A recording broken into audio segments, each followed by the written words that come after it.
gawa, mag-aantay ka lang ng breakfast, lunch, dinner, lakas pa nga ng loob mo sabihin na, "Ma, anong ulam?" Tapos pag wala pang ulam, ikaw pagalit. Sa pang kagandahan ng pagiging isang tambay ay wala kang sinusunod na oras. Sayong-sayo ang oras mo.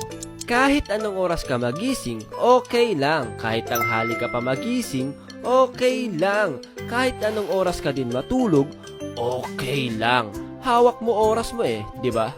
Wala ka ding sineset up na alarm clock para pampagising. Ang masaya pa sa buhay tambay mga men ay nakakasama ka sa outing, sa gimmick ng barkada, o di ba? Ang sarap ng buhay tambay. Bakit ko nasasabi to? Kasi me, myself, and I is a certified tambay. After ko graduate ng high school, ay naging isa akong tambay. Syempre, with the gang.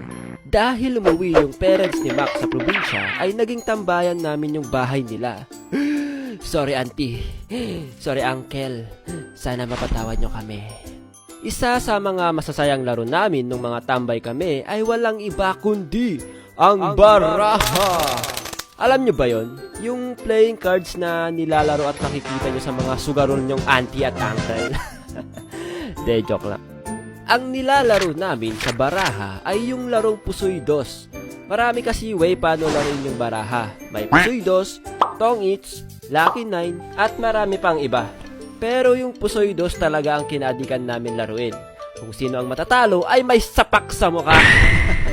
De, joke lang. May 15 na pitik sa kamay, mga ganun lang naman guys. Mamumula-mula lang naman ang mga daliri mo dahil sa mga malalakas na pitik. Nagkaroon kami ng PlayStation na hiniram lang namin sa kakilala. Dahil sobrang gustong-gusto talaga namin laruin yon. Di kasi namin afford yun kaya hiniram lang namin. At yun na nga, ang nakakatawa pa dyan may schedule yung paglalaro namin ng PlayStation. Kasi madami kaming naglalaro. Uy, time mo namin, ako na dyan. Wait lang boy, tapusin ko lang tong boss. Dalian mo!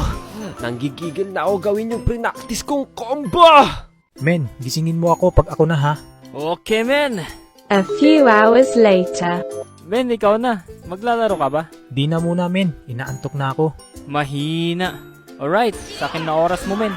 Isa pang ginagawa namin nung nagtatambay kami ay yung pagnood ng anime. Woo! Taas kamay mga anime lovers dyan! Uso pa noon yung mga CD na nabibili lang ng 20 pesos to 50 pesos, di ba? Mga pirated CD na minsan ayaw mag-play or blurred yung video. Tapos ibabalik mo sa nagtitinda pag nakabili ka ng ganon. Anyways, napakasarap talaga manood ng anime. Yung matatapos mo agad yung 24 episodes ng isang